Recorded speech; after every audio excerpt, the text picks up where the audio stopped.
جناب ابراہیم علیہ السلام دی قوم کہنے لگی کہ سن دے بھی نہیں، اے بول دے بھی نہیں، ایلا کلو کی پوچھئے دس لا ساڑھے خداوانو تو توڑے آئے، ساڑھے خداوان تے اے ظلم تو کیتا ہے۔ قالوا أأنت فعلت هذا بآلهتنا يا إبراہیم، دس ابراہیم اے کم تو کیتا ہے؟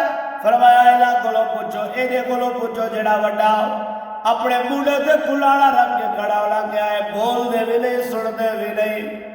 آپ فرمایا جلے ہو اے ہوتے میں کہلا جڑا سندا نہیں او رب ہو سکدا نہیں، اور جڑا بولدا نہیں او بھی رب ہو سکدا نہیں۔ یارو رب تے ہووے قال بر ربکم رب السماوات والارض الذی فطرهن وانا لا ذالکم من الشاہدین، بلکہ رب ہووے جس نے آسمان اور زمین نو بنایا۔